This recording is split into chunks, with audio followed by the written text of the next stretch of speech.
Hello, hello, family. This is EagleElk. Before I get started, I wanted to share a little information about exactly who we are in our region as Tuscarora people.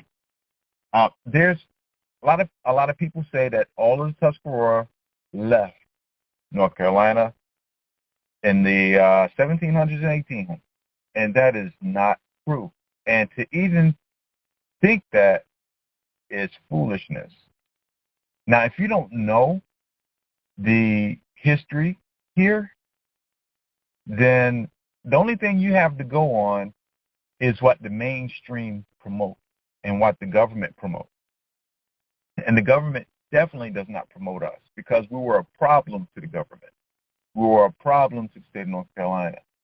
You know, after we were taken down, that left the state open for them to do whatever they wanted to do to the state and colonize it.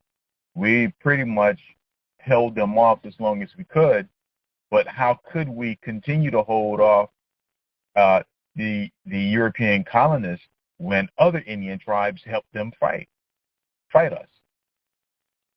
You hear patriots, European people, talk about conquering this great land. What they're really talking about is when they're saying conquering this great land, they're talking about conquering us and taking land. That's what they're talking about. But when we repeat that, we're giving them credit that is definitely not deserved because they didn't conquer us. We conquered ourselves. They could not have done what they did if it wasn't for other Indians helping them do what they did. See, they had a policy, the British did, and they used it wherever they went. You know, it was part of their imperialistic strategy to divide and conquer. What they would do, they would take warring factions and they would take a side. And with that side that they took, they would give them things. For us, for example, guns, blankets, alcohol, just metal, different things, you know, that indigenous people thought made their lives easier. You know, in the long run, it didn't make their lives easier. It actually caused an imbalance to the environment. As we can see today, all of the technologies we have, we feel like we can't live without them, but it's actually proven to be our end, our demise, because the emissions, fossil fuels, all the fracking, the plastic, polluting the air, polluting the land, polluting the water. So all these things that started with them coming here that seemed to make life easier actually caused an imbalance. And we fought over these things. They would give our rivals guns. Now that made them feel like they were more powerful. So in order to keep getting these freebies from the Europeans, they had to hold up their side of the bargain. They had to capture us, enslave us, or kill us, turn us over to them. And that's exactly what they did.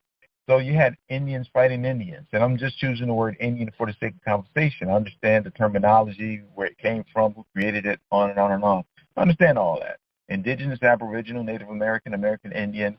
You know, I'm not going into definitions and trying to be, I understand the definitions and the terminology, how it's used and so forth. I'm going to use Indians because that's what people are used to hearing. You know, if I use Native American, it's not because I don't know what it means. I'm using it because for the sake of conversation so we can communicate, so you can fully understand what I'm trying to articulate to you. So they would enslave us. And I'm talking about other Indians. They would enslave us, they would kill us, they would turn us over to the Europeans, and they would sell land that didn't belong to them. They did all these things. And that's how they were able to settle here.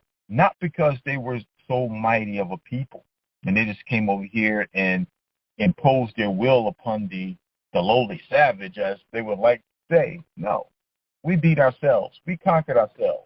We did that to ourselves. And the sad thing is we're still doing it today. We're still upholding European colonial values. We're still promoting their interests over our own. We're still fighting against each other. We're still genociding ourselves, perpetuating the genocide from within. We're still doing it. They used the pen to write us out of history, and they're still using the pen to continue this. So every time you have Tuscarora Skarudi people going to the state for state recognition here, and the state actually works against the Tuscarora people, and you have the Indian Commission, which kind of seems like the past is replaying itself all over again.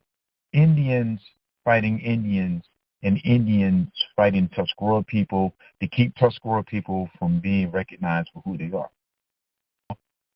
I really don't support the recognition process, but I think it's a damn shame when you have folks saying that there's some Tuscarora people here, and they should recognize us just based off of pencil or based off of historical documentation and the proof of bloodline. The recognition process should be a piece of cake, but it's not.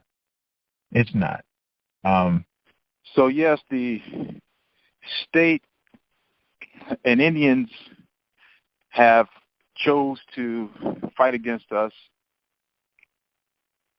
and continue to perpetuate a history of dispossession, perpetuate a history of displacement and disenfranchisement. So I really don't expect anything different from them today, especially when they have a track record of hundreds of years of doing the same thing. And like I said before, actually trying to go for a recognition process just doesn't interest my people over here. To be recognized means you're putting yourself in a position of a ward. What is a ward? A ward is a child. So now you're looking at a child-parent relationship, the state being the parent and the Indian being a ward. What is it they tell people when they're locked up and they're in prison? You belong to the state, and now you are a ward of the state. And who oversees the prison? A warden. So if you're a ward, a child of the state, a child is a minor. So now you become a minority. Root word for minority is minor. Basically, you're putting yourself, you're giving up any kind of power, any kind of authority, and that's what most Americans have done anyway. They've given up their power, don't realize the power that you truly have, that you've given up your power for a mirage of gadgets and things to keep you busy and preoccupied, so you really don't see all this stuff that's going on behind closed doors. Even the congressman supports Indians being wards. Like the San Carlos case. You know, one of the prime backers of the land bill was a Republican congressman. His name is Paul Gosar, I think. When challenged by an Apache on this bill, he said that Indians are wards of the federal government. And this happened recently from a congressman from Arizona. So when we're talking about wards and subjugation, honestly, this is not anything anyone is making up. When you become a part of the recognition process, is a give and take. You give up something to receive something in return. If you're okay with what you give up, then that's your right to do that. We're just not okay with being wards. That's not the stance that we're taking. We're not interested in state and federal recognition. So that really doesn't matter to me. What matters to me is recognizing yourselves. We recognize ourselves. I have elders who are 70, 80 years old, 90s, mid-90 years old. As a matter of fact, 95-year-old elder saying that her parents and her grandparents taught her that she was Tuscarora, and she taught her children. those are the kind of conversations we're having over here. Now, she's 95. Imagine how old when her parents were born. And if her parents said that their parents, taught them they were Tuscarora, imagine the timeline when they were born. So for anybody to start promoting this foolishness that there's no Tuscarora people in North Carolina, that's crazy. And for anyone to say that the Cape Fear region has no Tuscarora people, like everyone just settled in one pocket of the county or the state, is ridiculous. It's the epitome of foolishness to think that our settlements here, Mitchellville, Seabreeze, Livingston Creek, Cherrytown, Buckhead, San Domingo, Indian Wells, Farmers Union, on and on. We have this whole area was a hot spot for Tuscarora people. Now, what you may not know, because see, when you look at the maps, when you look at other documents, and during a certain time period, you see the name Wokan. After 1713, that name disappeared. Well, your historians who support Swanton, who support Lawson, especially John Lawson, who support him, Lawson wrote that the Wokan were Siouan people related to the Catawbas. Wrong. I don't dispute everything Lawson wrote, but some things he wrote is just not accurate. That's why they always use the word assumed or presumed to be Siouan or related to the Catawbas. No, they weren't. When you look at the distance, the Wokan lived from Tuscarora, it was a few leagues. And when you translate that into miles, it was less than 10 minutes away from the Tuscarora villages. So you mean to tell me the Catawbas is over 200 miles away, Tuscarora is only 10 minutes away, but you're more related to the Catawba who's 200 miles away. Doesn't it seem common sense you're going to be more like the ones who's just a skip and a hop away from your where you live? No, it makes sense. Plus, the Wokan was a part of the Tuscarora Confederacy. Tuscarora adopted the Wokan. Wokan actually fought with the Tuscarora against the colonists, and your historians will not tell you that as well. Now, after 1713, the name Wokan disappeared and Waccamaw popped up. Now, I can get into the linguistic differences. There's a whole lot that can be shared to shed light on why one name disappeared and another one popped up, and linguistically what the new name, who it's related to, and break all these things down. But that's not the scope of information that we're covering here. Just letting you know that my people, my folks right here in the Cape Fear region, we're Wokan. We're Wokan who were adopted into the Tuscarora, and then the bloodline became one. Now, Chief, we're related. Me personally, I connect back to the chiefs, and you have folks trying to challenge us. Please don't do that, because it's going to make you look really silly when we start pointing out certain ancestors that you claim for yourselves to try to validate your own existence. Try to claim my ancestral lineage and then cut me out of my own ancestors. Doesn't work for me, and I won't allow you to do that. My ancestors, my third great uncle, W.A.R, started the normal school over in Pembroke. He's the one that started that. That's my ancestor who started that school. Abraham Freeman owned thousands of acres from Seabreeze all the way back to Bogue Swamp, Lake Waccamaw area. You claim my ancestor as your own. He's my seventh great grandfather, Chief Abraham. That's what we call him. Shadrach Jacobs. That's my grandfather that you're claiming. All these chiefs that you're claiming for your own, these are my ancestors that you're claiming. I'm directly descended from them. So please don't try to cut me out of my ancestors. Don't try to cut my people out of their ancestral lineage, because you're going to fail every time you do that. We can trace back to the chiefs up in Bertie County, Indian Woods, Tuscarora, and we can definitely pinpoint, and we know who our folks are here. And we know how they mixed and mingled and became one bloodline.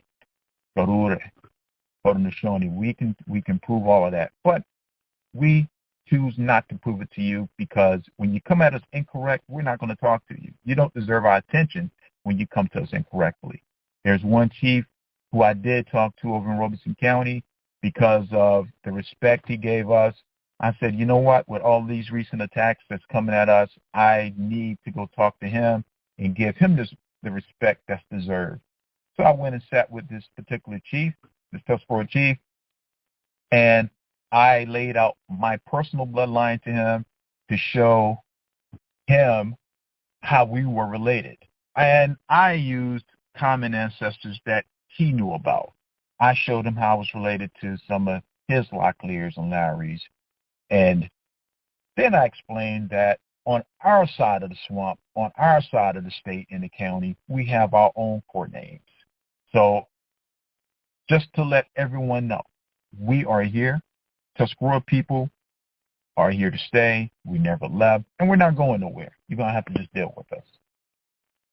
Now, we're going to get into the identity, the state, the Fed recognition, because that's all related to identity. I have Chief TwoHawks who's coming on. We're going to bring him on so he can break down some things. I have tribal members on here. Hopefully, they'll ask a few questions, which will bring out some more information. All right, so here we go. Wanted to talk about something that's really popular in social media today. It's controversial. A lot of people don't like it. Some people take it, run with it. Some people abuse it by using this information to belittle others, which is all kind of messed up. But my purpose for sharing this information here is to shed some light on these colonial lies and how they've actually helped displace us, and how we still constantly today use these things in our everyday speech without clearly and completely understanding exactly what we're saying. And that's the creation of this racial class and this status and caste system. I would love for you to take time and research these things and prove it or disprove it. It needs to make sense to you. And some of you heard me mention before about North Carolina having the largest indigenous population east of the Mississippi. I don't say this to brag. It's really nothing to brag about. It's to really stress a point. There's a lot of tribes here during the colonial times. You're not going to find all of those tribes now. Still a lot of people here, though. According to the colonial records, they say everybody died from diseases. They say that up and down the East Coast, that the indigenous population was decimated by diseases. Well, that's exaggerated. Diseases did hit us really hard. It hit the indigenous people very hard because you had some nasty folks spreading some nasty diseases that our immune systems just wasn't ready for. But according to them, it almost caused us to disappear. That's not true. The combination of disease and coupled with the reclassification process, that caused us to disappear. Because when you reclassify a person and that person is no longer known as who they truly are, now there's something else, you created a completely different person, well, their former self is completely gone. And especially if you made the new creation legal, it has become a legal fiction, a legal entity that functions in public, in society, and has jobs, pay taxes, has kids, marriage license, a legal person, a legal fiction. This reclassified person took the place of the original person. So what happened to the original person? Well, he was written out as extinct. And I say he, that means she, us, written out as extinct, no longer existing. Now, they can't go around teaching that in school about the pen being mightier. Well, you hear them talk about the pen being mightier than the sword. I'm telling you how that pen is mightier than the sword. That pen with one swipe, can extinct a whole people without any bloodshed at all. That is a mighty weapon. But they can't teach you that in school. It's easier to teach that everyone died from diseases. You know, basically telling you the truth, but blowing the truth out of proportion, exaggerating it to fit their narrative. And that's what you have, and that's what people are regurgitating today. Just like people are used to regurgitating what the colonial people wrote, and they take that as the gospel. And it's, or, you know, for a lack of a better way of saying it, I won't say gospel. I'll just say it's ultimate truth. People take everything that Europeans write as ultimate truth. If they wrote it, then it must be true. On their mainstream media, if you see it on television, then it has to be true. Can't be a lie. Everything that they're saying on TV, especially if it's on the news. Why would people who has a career in journalism purposely lie to the public? Why would they do that? Come on. You can't be that naive to think that they wouldn't lie to you, and so naive to think that all they would do is tell you the truth. So naive that you think they love you and they care about you more than your family. That's like thinking the doctors care about you more than your kids or more than your family. So you listen to the doctor over listening to family members. You should take what the doctors say. A doctor is a teacher. They're supposed to teach you how to care for yourself, not take the responsibility from you and place it upon themselves to take care of you. That is what society has done.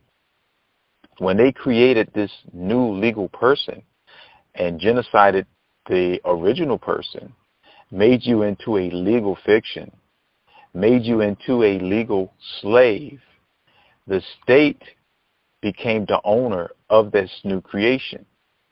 And you became the minority. Minority, if you look at the root word of minority, you have minor. And anytime you are a minor or you are a ward of the state, you are in a child-parent relationship. The state is the parent, you are the child. You are incompetent as a legal person, this new creation, to take care of yourselves. That's why the doctor has to take care of you, and that's why the state has to give you certain privileges and certain things to take care of you as well. And they also have to take care of you by making sure that you go to school and become indoctrinated in their system. If you do not go to school, then there's a certain process that's going to be started. You're going to be reported, and they can possibly take your children from you. If they have the power to take your children from you, they're not yours. If anybody has the power to take anything from you, then it's not yours. And if they can take power from you, that means you are powerless. You have no power because you've given up your power to your parent state. Now, so going back to this reclassification thing, people get tired of hearing us talk about reclassification all the time. So imagine how we must feel, the ones who are disenfranchised, living a reclassified life. Imagine how the reclassified people feel, living a life of displacement. You get tired of hearing it. Well, the people who are disclassified get tired of living it. We're walking in our ancestors' moccasins.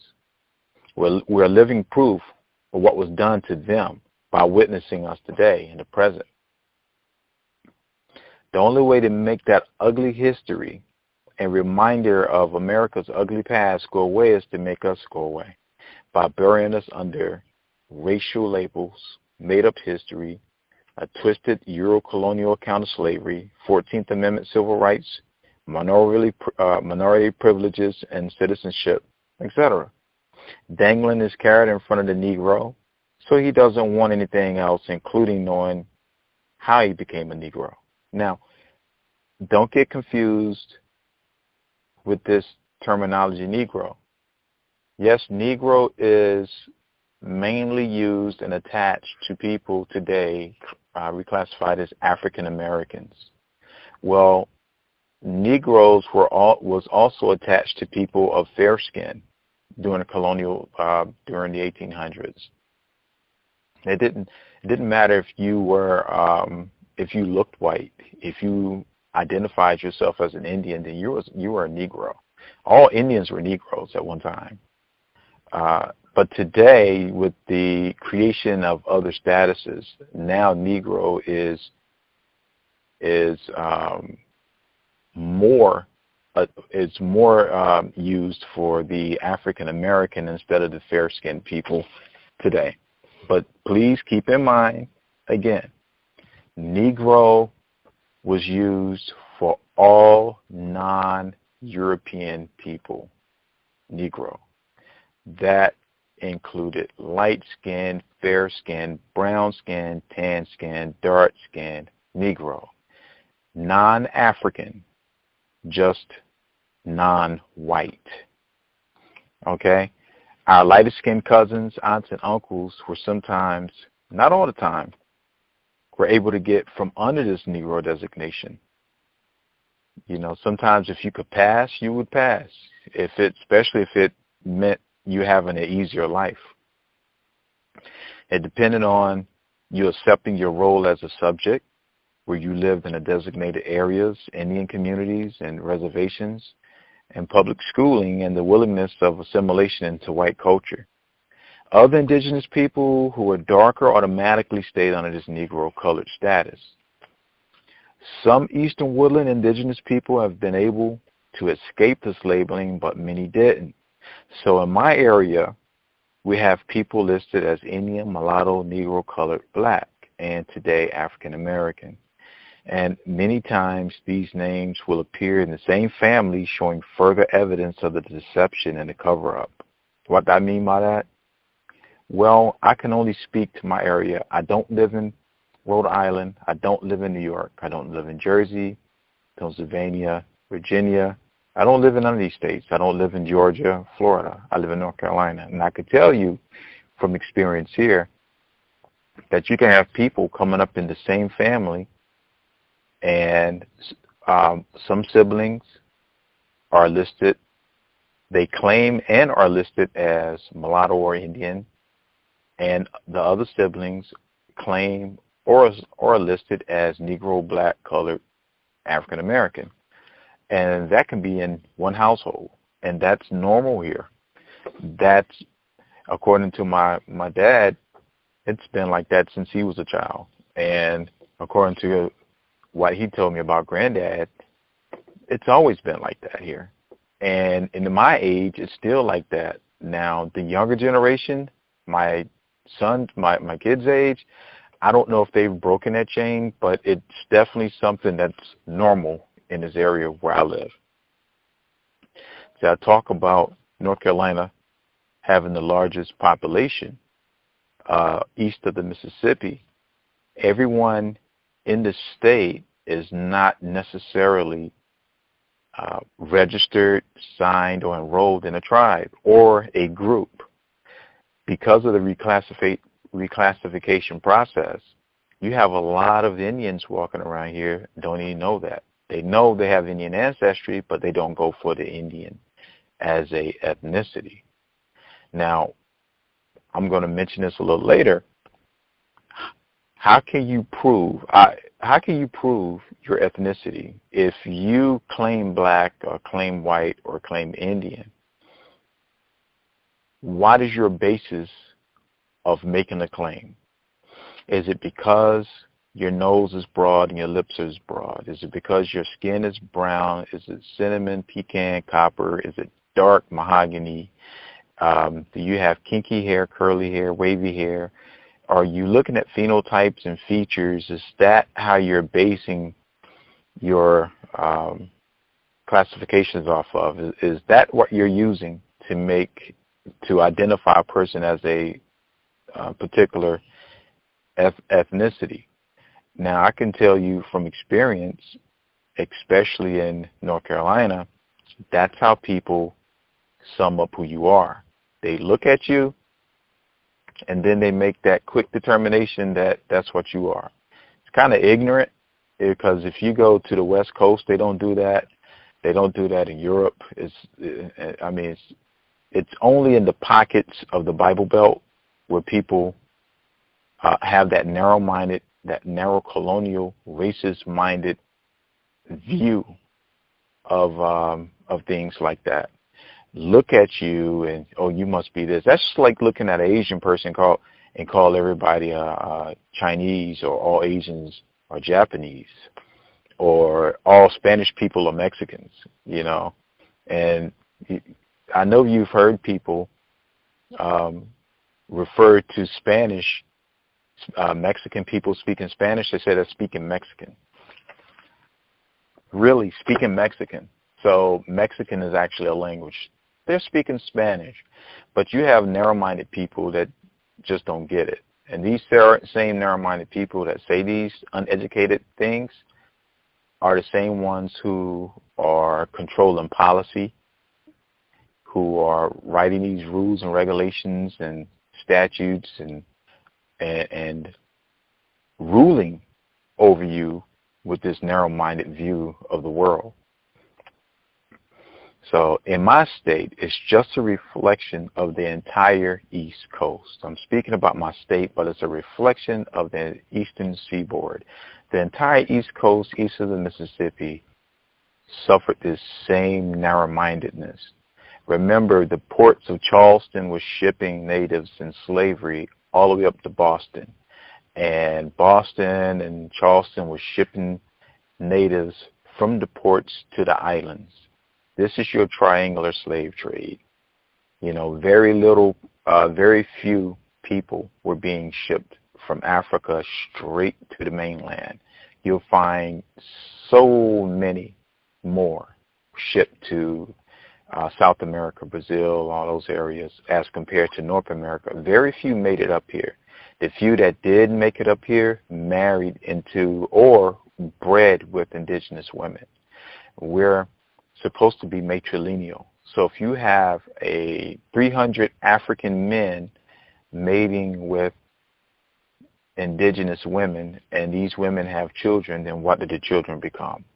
Are they African or are they indigenous? Well, according to the Bureau of Indian Affairs, one drop of black blood makes them black. But again, you know, that's taken the colonial Europeans' word as the gospel, or I forgot we chose a different way, as ultimate truth, when really matrilineally they're Indians.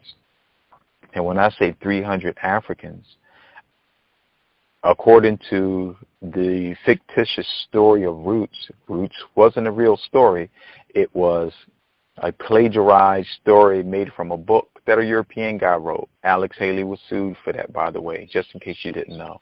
So this whole mini-series of Roots that everybody's so used to watching and basing their lives off of and creating all these different cults off of and Kwanzas and stuff like that, because they were inspired by Alex Haley, well, he was sued because he made the whole thing up. It's as made up as the reclassification thing made up. It created these whole new legal fictions. So we're living under a bunch of lies that is masquerading as truth.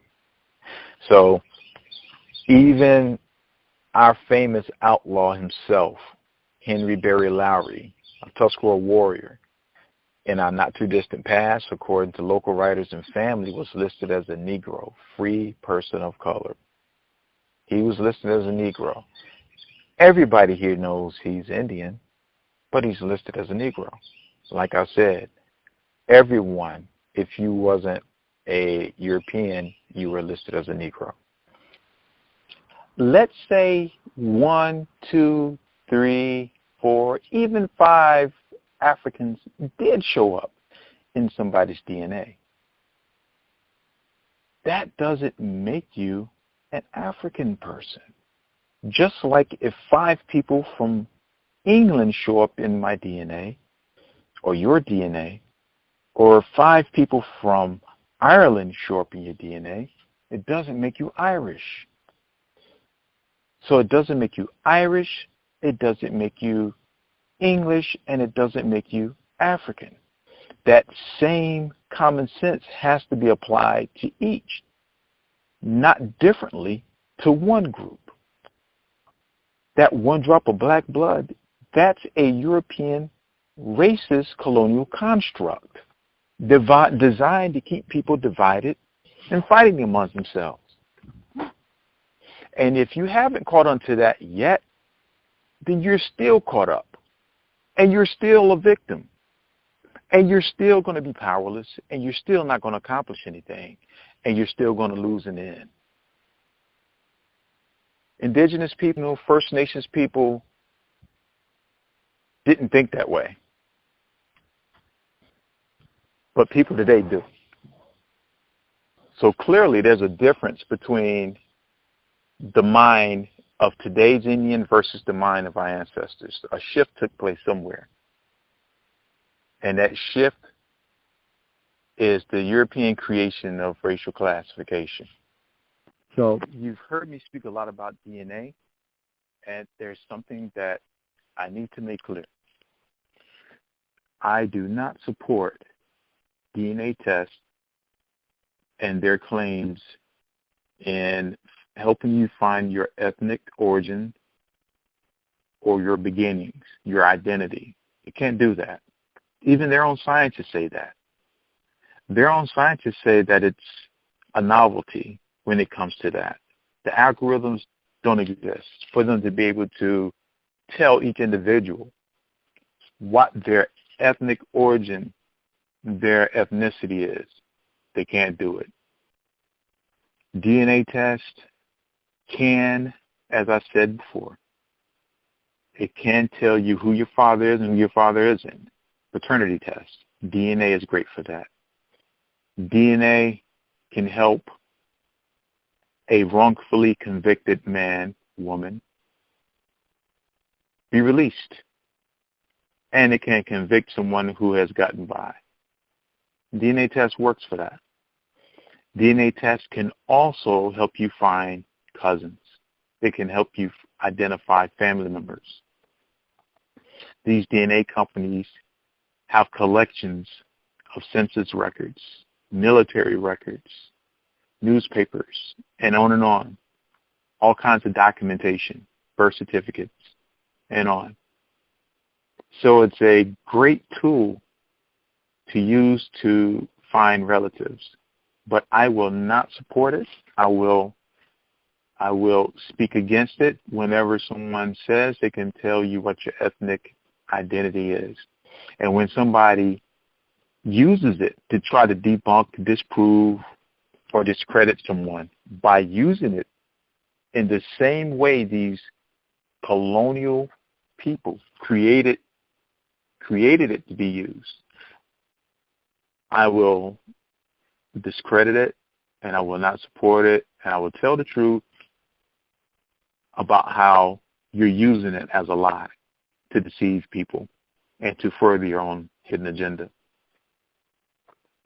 It's a great tool to use to be a racist if you use it that way.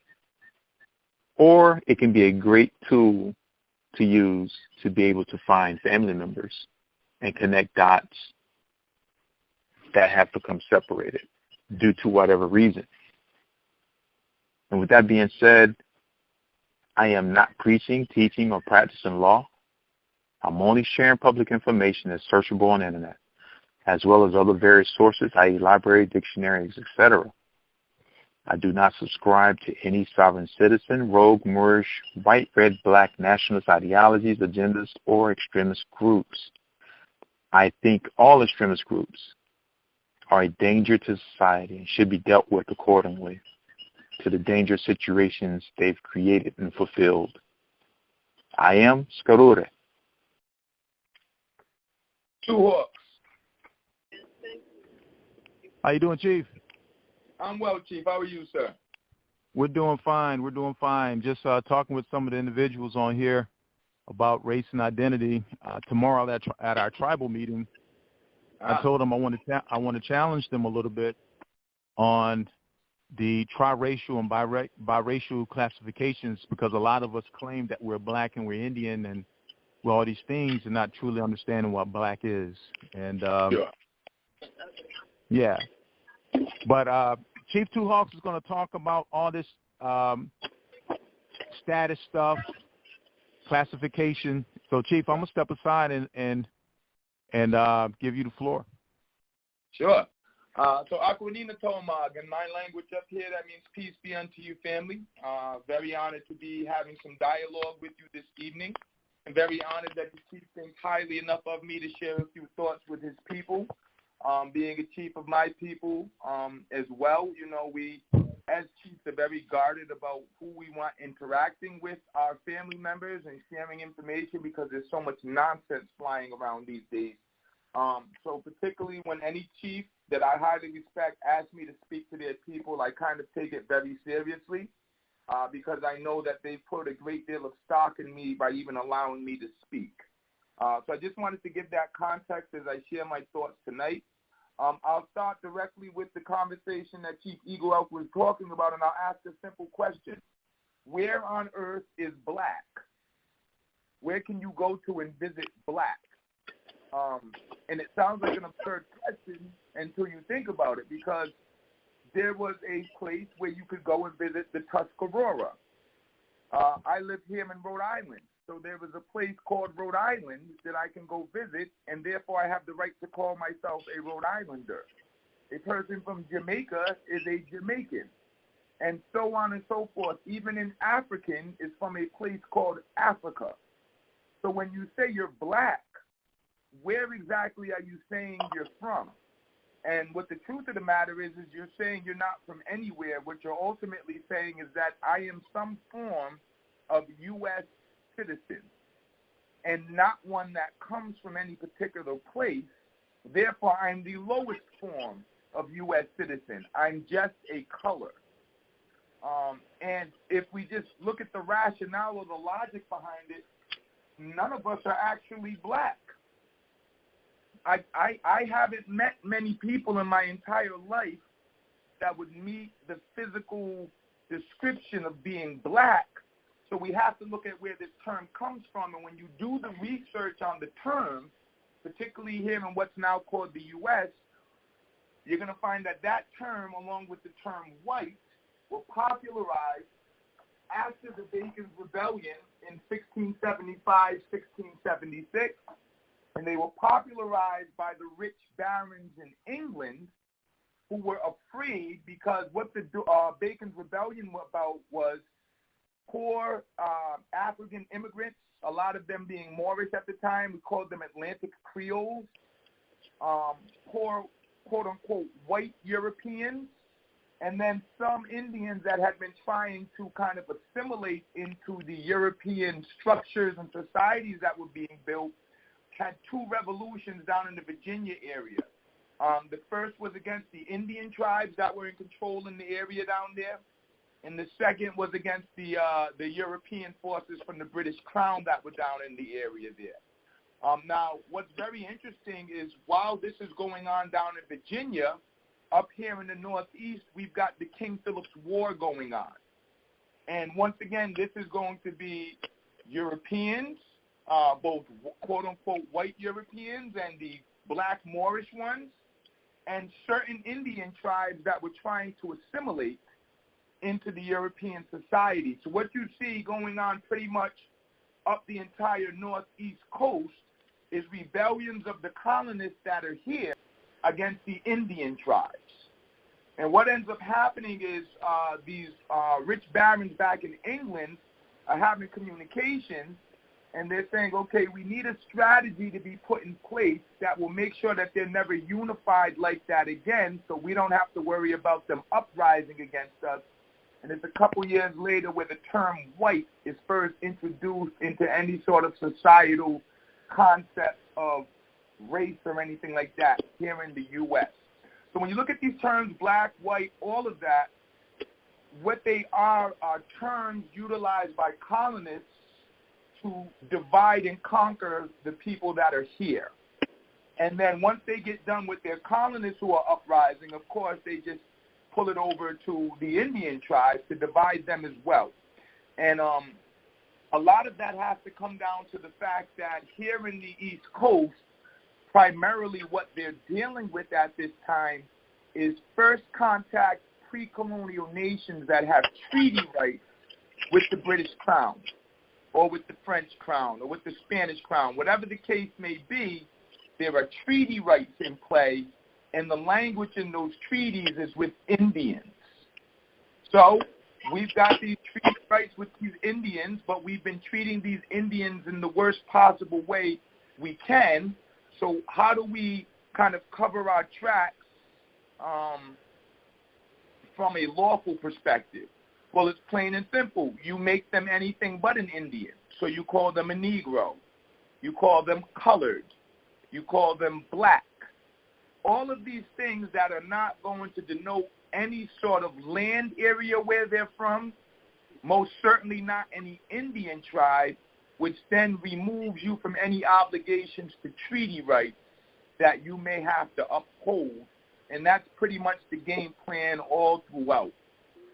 Divide the Indians because there was, from what we can tell, there were several different phenotypes of quote-unquote Indian here. Remember, Indian is just a misnomer. All it means is an aboriginal inhabitant of the Americas. It speaks nothing about a phenotype, nothing about a skin tone. If you're talking here in the Northeast, when Verrazano interacted with us in the early 1500s, he said that our skin tones range from fair skin like the European to a tawny brown. And these are all the same people. And if you look at a lot of the Northeast Indians, and I imagine somewhat down where you're at as well, you'll see the same sort of characteristics going on right now. If you look at my daughter, and this has happened many times, you would think that her mother was a quote-unquote white woman. But she's not. She is a Purépecha out of Mexico. And then when you look at my son, who my daughter and my son have the same parents, my son looks much more like a stereotypical Mexican, yet his father's a quote-unquote Negro.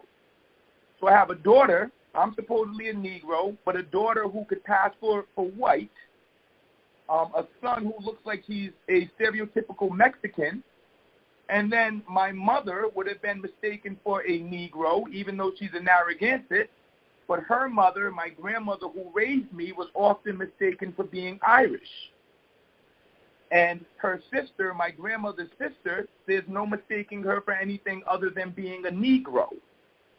So within family lines, even within siblings, you have different colors of skin, different textures of hair, different widths of nose, lips, all of these sorts of things that were, from a logical standpoint, really shouldn't matter because all of these people are the same bloodlines. But if you're trying to disenfranchise someone and take their lands from them, well, then my grandmother isn't the same race as her sister. Her sister is a Negro. My grandmother's an Irish woman. And if my grandmother's the type to maybe have a little less integrity or maybe see some advantages to that, she goes off and she marries a white man, has white children, and they can just continue to pass and never talk about being Indian anymore, because it wasn't a good thing to be an Indian at that time. So this was a system that was actually perfected by the Spanish. It's called emblanquamiento, and it was basically translates to whitening. And what would happen is the whiter you were, the higher you were up on the social ladder, and then they broke it down into like 15, 20 different categories of what you could be. So if you had a Negro father and a Indian mother, you were a coyote. But if you had a Spaniard father and an Indian mother, then you were a mestizo, and a mestizo had a higher social standing than a coyote. But this all went off of how you looked. So you, once again, literally would have family members where one was a coyote, the other one a mestizo, the other one an Indio, the other one a Negro, and they all have the same mother and father, but they're all treated differently by society. So all of that's just carried over today, and really what the basis of it all is to keep us disenfranchised from our connection to the land, because once we have a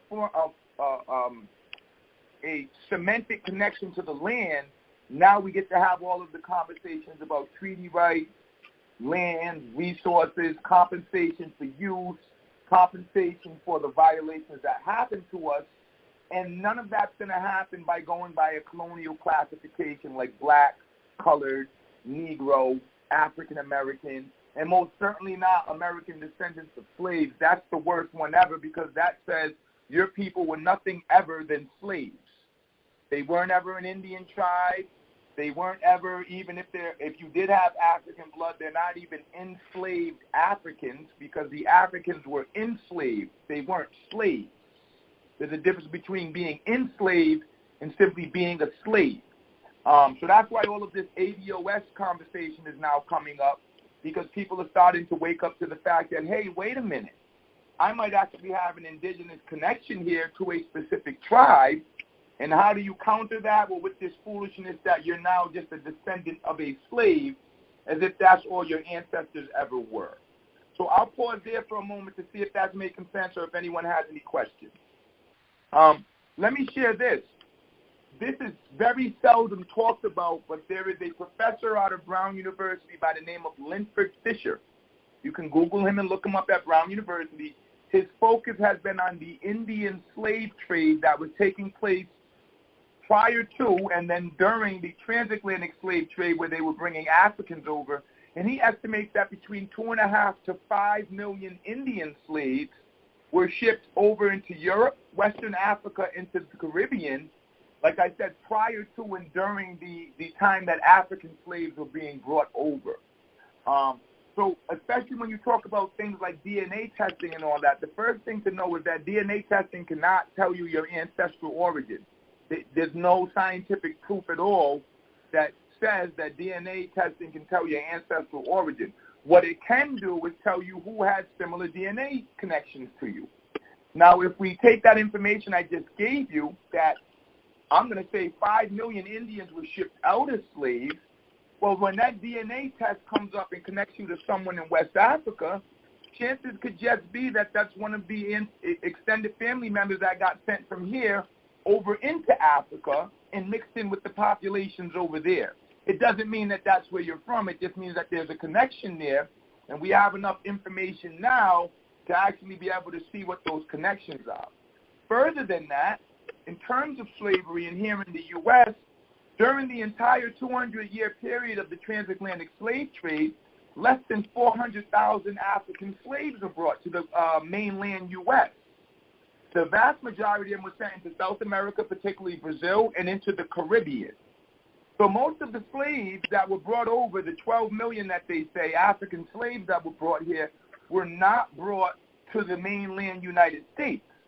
So you should expect to see a lot of intermixing in places like South America, Brazil, and all those sorts of places in the Caribbean, where there's going to be a much larger sort of population of African slaves there, but you shouldn't necessarily be expecting to see that in the U.S. because there just weren't that many African slaves brought here. Further than that, there's a fantastic website called slavevoyages.org, where they've compiled lists of the actual manifestos for the ships that came over, where they came out of, where their property was, because we have to remember those slaves were considered property. And the notion that white Europeans, who were so, at this time, and you could even argue now, caught up in their dollars, that they didn't keep, lists or registers of their property is absurd. You mean to tell me that you're taking slaves over and you can get this amount of money for them, but you don't have a list of which slaves you have and how much you paid, so that when you get to the market, you can make sure to get fair market value for them? That's just illogical from a commercial perspective. So all of these things are just lies that have been fed to us so that we won't ever check into where we actually come from.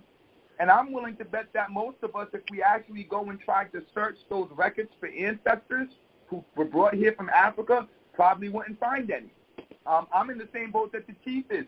All I'm really finding is from around here in the Northeast. I've got some connections down the South, but predominantly here from the Northeast, and my people coming directly from off of reservations, the Pequot Reservation, the Mohegan Reservation, the Narragansett Reservation, and then there was a gentleman that my great-great-grandmother married, who the entire family just thought he was a black man from South Carolina. Come to find out that he's a Pokanoket. He's a cross. And because I'm talking and friendly with the Poconokeets up here, I went and asked Chief Billy Guy, and he said, oh, you're related to those cross boys from out of South Carolina. So he knew immediately what I was talking about, and then informed me that they were traveling back and forth. So now this individual who by all, you know, what we've been fed, looking at him, you'd be like, oh, okay, he's a black man, probably from Africa. No, he's a Poconoket. And how do we know this? Because the Poconokeets know who their people are. So that's really the point that we want to get across when it comes to this slavery and black and African American and all that. You all are Tuscaroras down there, regardless of what your color is. You're a Tuscarora. Don't let anyone put a color or some sort of misnomer on you based upon what they think. You come from the land of the Tuscaroras, therefore you're a Tuscarora, plain and simple. People were not into these color stuff when we were here. That was something that Europeans brought with them to divide us. You are who your ancestors are, and that ties directly to the land in the same manner that you're a South Carolinian, a North Carolinian. I don't even know if I'm saying it correctly. Someone from Massachusetts, they don't call you a black South Carolina. They don't call me a black Rhode Islander. They call me a Rhode Islander because that's where I'm from. You all are Tuscaroras, plain and simple. And anyone adding anything into that or on top of that is doing nothing other than trying to genocide you and separate you from who you are and the experience that your people had. And up here, we don't tolerate that at all. That's not even something that we engage in. I don't want to hear, especially coming from white European immigrants, I don't want to hear you talking about what you think I am because all of you are from another place. That's not here. So why am I identifying myself based upon what your thoughts are rather than you identifying yourself based upon what my thoughts are? I've gotten even into calling the lighter-skinned Indians who start that stuff white Indians. Since you want to call me a black Indian, you're a white Indian. I'm on a conference call. You're a Euro-Indian. I'm listening to something. What we've been doing and why Chief EagleElk has engaged with Fauna is we've been collectively with the nations that are in Fauna figuring out how to create the template and establish the relationships so that we can do just that. I'll share two very exciting meetings we've had over the past 2 weeks.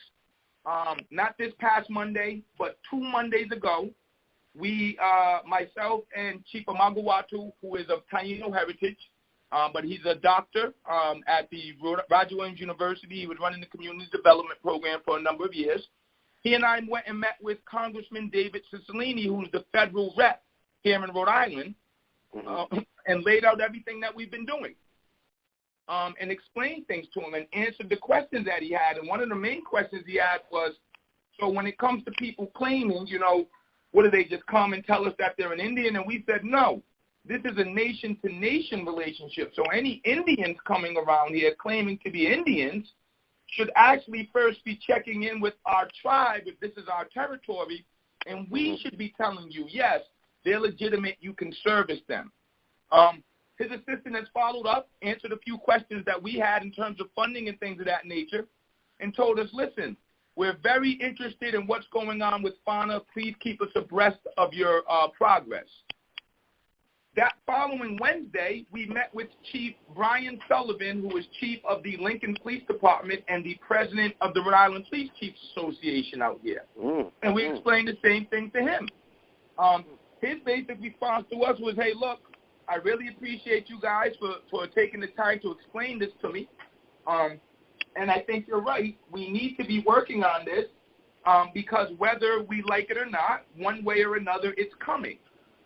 You guys are who you say you are. You guys are moving in a space, and, you know, it's better that we have a collective understanding and relationship to address the public safety concerns that we brought up so that we can make sure that it's an overall safe community for Rhode Island as a whole.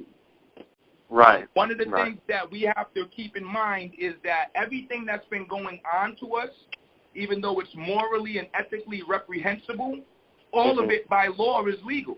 They can do everything they've been doing to us for two reasons. First and foremost, we're only down in their system as African Americans or colored or Negro. Doesn't matter what the actual history is, doesn't matter what the bloodlines are. in their system, on your birth certificate, with your Social Security, on your driver's license, when you got arrested, you were a black or an African American or a Negro. So in their system, you are that. And secondly, even if we are kind of understood by them to be an Indian tribe, once again, you're not an Indian tribe anywhere in their system. So because you're not that in their system, the system gives them leeway to do whatever it is that they want to do to their citizens. Mm-hmm. And I'm sure you all have had your experiences with them doing whatever they want to you because you're their citizen. The path that we move in, particularly with the tribal trust, based upon our blood lineage and the specific experience that our ancestors went through in our specific lands, that is the commercial engagement that forces them to deal with us on an eye-to-eye level, because you're now in their commercial system in the proper way as an Indian tribe, and then the onus is out now on them to debunk all of the history and experience that has happened to you, and to do so in a court of law where you can countersue for defamation of character and for violation of color of law. Chief TwoHawks, can you elaborate a little bit on the different, the Indian not tax versus state versus Fed recognition? Sure. So right now from our research, there are, I believe, 4 or 5 different classifications of Indians. Of course, we all know our federally recognized family members who get all the grants and all that sort of stuff. Then in many instances, you have state-recognized tribes, able to access some resources as well, but usually not as many as the federal. The third classification is what is called urban Indians. And this is actually in federal designation in Department of Health and all that sort of stuff, urban Indian categories. And these are Indians who have connections to tribes but are living off the reservation in the cities. From what I understand, the majority of Indians are not living on reservations these days. They're living in the city. The fourth status, and this is the status that the fauna member nations are moving in, is the Indian not taxed status. And this comes right out of the United States Constitution, where they talk about the fact that Indians not taxed are not U.S. citizens. Indians not taxed are not subject to whatever the case may be, and there's a few different things, and then it's acknowledged again in the 14th Amendment, securing the fact that Indians not taxed are not U.S. citizens. And then the fifth status, which is the one that we are kind of applying, is our misclassified or unidentified Indians. And this is where a lot of, if not most of us are at, in this African-American colored Negro nonsense that's going on. So those are the 5 statuses that we've identified and that we've confirmed through conversation with the United States Census. We actually have a signed agreement with the New York Regional Office of the Census going back to 2017, I do believe. They signed that with fauna. I signed that agreement on behalf of fauna as Nisu Wishawanag. So they acknowledged my traditional person. And then as we kind of worked with them, understood this Indian not taxed status, reached out to them and said, hey, it's our understanding from the research that we've done that the best category that fits us is Indians not taxed. So, of course, they didn't like that, so their pushback was, well, no, that is specifically for Indians who are members of separate nations and who are recognized in treaties. And our response was, well, yeah, that's us. Our tribal trust creates the foreign jurisdiction, which creates a separate nation but on a shared land. And then all of us are recognized in treaties with the British Crown.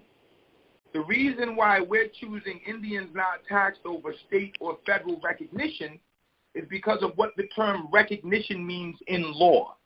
And when you look up the term recognition in law, you see that it means that someone has given someone else permission to do something on their behalf.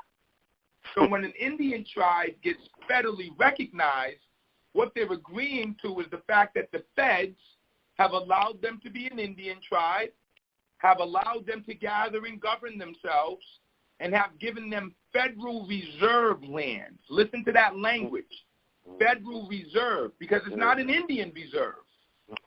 It's a Federal Reserve that federally recognized, and now here comes the language change, Native Americans are on. Because when you look up the legal definition of a Native American, it just means a natural-born citizen of America, as opposed to an American Indian, which is an aboriginal inhabitant of the Americas at the time of discovery by Columbus. So this is where this term Native American comes from. They try to throw it around like it's the politically correct thing to say, but in actuality it's just agreeing to a status that's lower than an American Indian, because Native Americans are citizens of the U.S. And that's why you saw everything going on with Standing Rock the way that it did.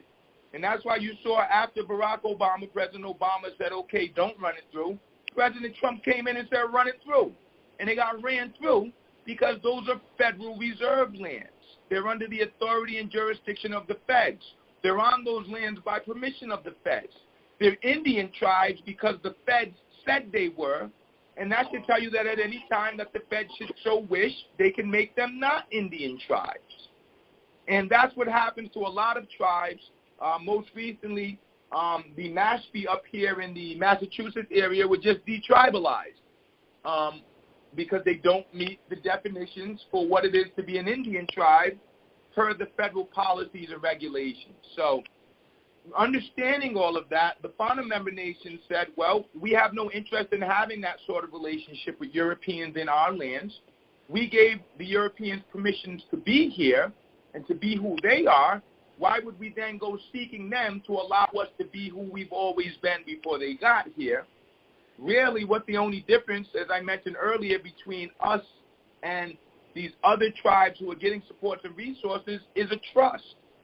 When a tribe gets federally recognized, the feds create a tribal trust for them, but in the language for the trust, the feds insert Congress as the trustees or caretakers of the trust, and all of the Indians as the beneficiaries. So if you're familiar with trusts and how they work, the trustee is in charge of everything. You have trust fund kids, and until they're of the age of majority, or until they're of the age where they're able to conduct themselves in a proper mental capacity, they're subject to whatever the trust manager wants to give them. So a lot of them, they're not considered of that age until they're 21, until they graduate from college, until they achieve a certain thing. With the Indians, there's never going to be anything that you can achieve that's going to bring you up to a level of being competent with them, because then that would mean that they don't have control over your trust and over your lands, and these Europeans aren't going to do that. So we said, no, we don't need Congress to be our caretakers. We don't need you to make a trust for us. We figured out how to make a trust for ourselves according to International Hague Trust Treaty standards, which are acknowledged here in the U.S., because ultimately what we are literally in is the time and space where we have to be sovereign and have to set things up for ourselves, have to be proactive, engaging with political officials and law enforcement officials to let them know who we are, to let them know that we're not adversarial to them, but more so understand the law and our place in it, and also understand what their obligations are under the law. Because it's not about us, it's about the law. And ignorance of the law is never an excuse, and no one is above the law. So what we've ultimately found is that by doing our due diligence, putting ourselves in our proper place commercially, and now having a separate jurisdiction, the boundaries are really on what the U.S. and the Europeans can do, because at the end of the day, they're not from here. Regardless of what they said and did and tried to tell you, they're not from here. And now we're in the space of what they call original Indian title or aboriginal title, which gives us the right to utilize these lands in the same manners that our ancestors have been since time immemorial. And that's really where federal recognition comes in, because when a tribe gets federally recognized, they pretty much sign away those original Indian titles to the feds in exchange for funding and resources for being federally recognized. Let me stop there and see if there's any questions. Hey, Chief TwoHawks. Yes. I have one question. I was wondering, are there any areas in the United States that already fall under the jurisdiction the way that it would be with fauna? No. Is there anybody besides us that's doing that? Yes, I would say 6 nations up in Canada. and the reserves that are here in the U.S. because, so there's two elements. This all falls down to the law of conquest. And you have to be very careful with all of this language that they use because they always say law of conquest, law of conquest, law of conquest. But you never hear the term an effective conquest. All they want to talk about is conquest. So with conquest says, well, I come and take your lands and they're mine now. I annex them from you. And that's pretty much what happened to us. But an effective conquest takes not only an annexation, but a lawful subjugation. That's when the nation or the leadership of the nation then sits down with the conquering party and signs an agreement with them saying, our lands are yours, and these are the rules that we abide by. That did not happen with the U.S. and most of us. The U.S. just inherited the British treaties, but didn't want to keep them up, so they just misclassified us, and then they don't have to worry about it. When you have a space like Six Nations and the different nations up there, their lands were never even annexed. So there's no conversation about any sort of conquest with them because the powers that be were never able to take their lands from them. In which case, they fall under their own governments.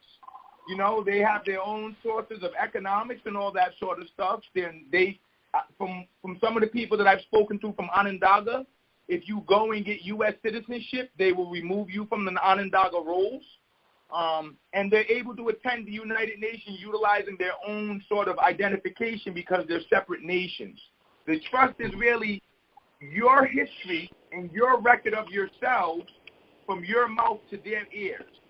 And something that you need to be aware of, there's other people out there who looks like us, that's using similar language, but are totally incorrect in what they're doing, and a lot of them are fraudulent.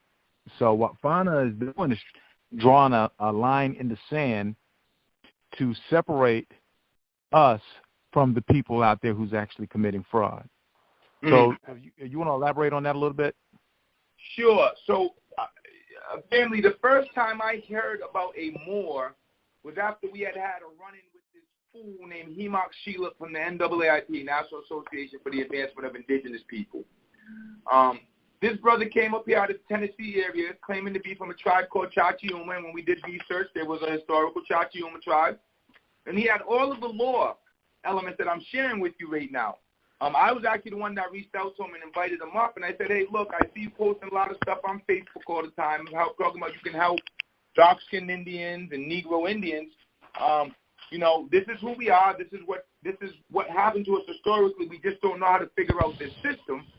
And he's the one who kind of explained to us how the trust kind of is the foundation for all of that stuff. So I introduced him to a number of the chiefs that are up here. And about 5 or 6 different nations decided to kind of go down this route originally. Where this fool got out of line was when he saw how much history we had and started associating dollars along with it, and then had it in his mind that he was going to dupe us into believing that the trust we created was somehow under his jurisdiction. The trust that you all created is your trust. You all created it. No one gave you a charter. No one wrote it up for you and had you sign on the dotted line. You all did that. So that's your trust. Once that came out, we pretty much ran him out of the area here. But what we come to find out is that, A, he used to be a part of a group called the Washita Moors. Chief, you should show them that video that Phoenix Moon posted last week. That'll give them a better understanding of what we're talking about if they're not familiar with this. These are individuals that would be classified as Negroes. These are individuals that look like you and I. But these are individuals that cannot show you any blood tie to any particular people that are from a specific area. So what they'll do is they'll use nonsense like, we're a global people. Everywhere's my land. Generic terms like we're the autochthonous indigenous people. And yeah, all of that's true from a colonial perspective, but from your own people's mouth, who are you? Because I'm not really an Indian. I'm a Nahigansett from Meshipog. Y'all aren't really Indians. Y'all are Tuscaroras, and that's even a misnomer, you know. So you have this group of people that look just like us that can't prove any ties here, and this speaks to history that they've hidden, the fact that so many quote-unquote black people came along with white people to colonize us, and then got duped by the white people and started getting treated just like us. So these are what a lot of us have been calling YouTube Moors. These are people who speak the same similar language that we do, and they're getting really good at it now. As the chief mentioned, a lot of these people are into fraud. They're going around and duping individuals who have been misclassified and don't quite know what to do about it out of land. From what we understand, just a few weeks ago, they got a 90-year-old man down in Texas out of like $15,000. They've taken people's homes. They're doing all sorts of craziness, embezzling money, all of this nonsense. And then when they run into police saying, oh, I'm a Aborigine, but I'm a Moorish Aborigine, you don't have any jurisdiction over me. So we got word that law enforcement now has been getting training, and their pretty much situation is just, well, lock them up if you bump into them, and then we'll let the court sort them out. And, of course, we're not trying to be involved in any of that. So it's very, very pertinent that we move in the manner that we're moving, because there are so many groups out there trying to take advantage of it. And, I mean, you can tell them apart. I mean, I saw a picture just the other day. They've all got on war bonnets, which is just so absurd to me. They're coming from the southeast, but they've got war bonnets on. Okay. They're claiming to be Tuscarora. They're claiming to be Powhatans, but they've got Northern Plains war bonnets on. Okay. Then they're walking with an ankh in their hand, and they've got on like a full Muslim outfit, but they're barefoot on cement. So none of it makes sense. None of it makes sense. From the Fed's perspective, though, they look like us. And then from other Indians' perspective, who have more of a, they say a quote-unquote mongoloid look. I don't even like that, because an Indian's an Indian as far as I'm concerned. I don't care what you look like. Who are your people and what's your bloodlines? But like from the tribes out west, who are just being made aware of this history and experience that we have, when they see that going on, they're like, no, you guys are frauds. So I was spending, I would say over the past 2.5 to 3 years, a significant amount of time on social media just having to clarify and rectify the stupidity that's out there that was trying to be associated with, in particular, my tribe, but then with fauna. And now we're in a space where a lot of the tribes out west, just because of the history that we've shared, because of the genealogical ties, from doing their own research, decided to say, oh, okay, well, these people really are who they are, and that's all cool, but we need to take it well beyond that and get into this formal relationships with law enforcement and political officials, so that there's some sort of structure or system in place when they engage with these charlatans, that these charlatans can be held accountable. Because I'm not with people trying to pretend to be me so that they can get over on people. That's not what our people are about. That's not how our people were, and that's not how our people are going to be, if I've got anything to say about it and if Fauna's got anything to say about it. Excellent point.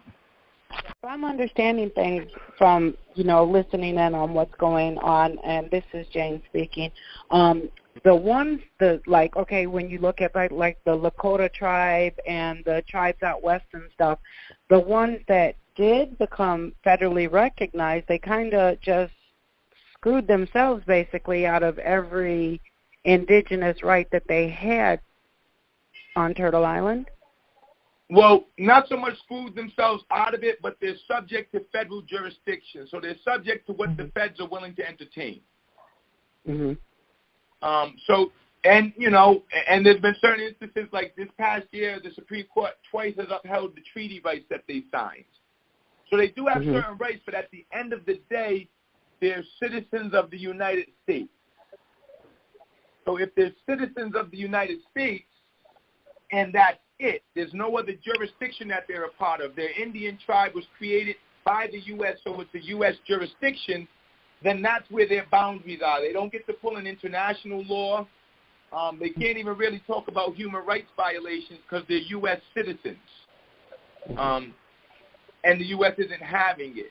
With the route that we've gone by creating a separate commercial jurisdiction, that is protecting all of those rights, we're basically saying to the U.S., yes, because of what you've done and because of how you've treated our lands, we are nationals in these lands and share these lands with you, but we're not under that commercial nonsense that you play. And if you notice, every time you go to court, as soon as you get a ticket, there's some money that's exchanged, even if it's just you paying court fines, because it's all commercial. All of it's commercial. So they're engaging with you based upon what their commercial jurisdiction is to deal with you, and dealing with a U.S. citizen is much different than dealing with a foreign national. You know, a local law enforcement officer can't go over to Mexico and arrest a Mexican because he feels like it. He'll get in trouble for that. He's out of his jurisdiction. You can't even go in Providence. The cops can't go over into Cranston to arrest anyone. Their jurisdiction is only in Cranston. So it's all about jurisdiction, and it's all about commercial jurisdiction. And with the trust creation, we're creating a separate commercial jurisdiction by their laws, which those federally recognized tribes don't have. They have a different standing of U.S. citizenship because they're strictly a federal matter. So the feds have to deal with the tribes, which is why they have their own police forces and all that sort of stuff. But they're still, at the end of the day, subject to the feds, and that's where their troubles come in. If they get a good president, then things go well. If they get a bad president or a bad Congress, things don't go so well for them. They're kind of stuck by what the whims of whatever the Congress or the president are at the time. Yes, I can give you. I can give. Oh, go ahead. Go ahead. No, sorry, Chief. Go ahead. No, I was just going to give you another example. The Tusk Corps up in Lewiston, New York, right? They're federally recognized, and they made treaties with the United States. So their argument would be different from ours. Ours is based off of bloodline. The bloodline ties you to the land, and the bloodline in the land ties you to the treaty. The treaty that was before the creation of the United States. So our conversation, our interaction, the various forms of documentation for jurisdiction is definitely different from those who are not on traditional land. There's no question that they're Indian, that they are who they are, but they're on a land that doesn't belong to them. Just like what Chief was talking about out in the plains, that's federal land. That's not, because you can actually some of the Lakota actually, like you have a tribe out there called the Santee, who can trace their lineage all the way back to Santee, South Carolina. You know, that land out there was created for Indians, for Indian citizens, under the United States treaties, which gives them that creates a whole different conversation when you start trying to enforce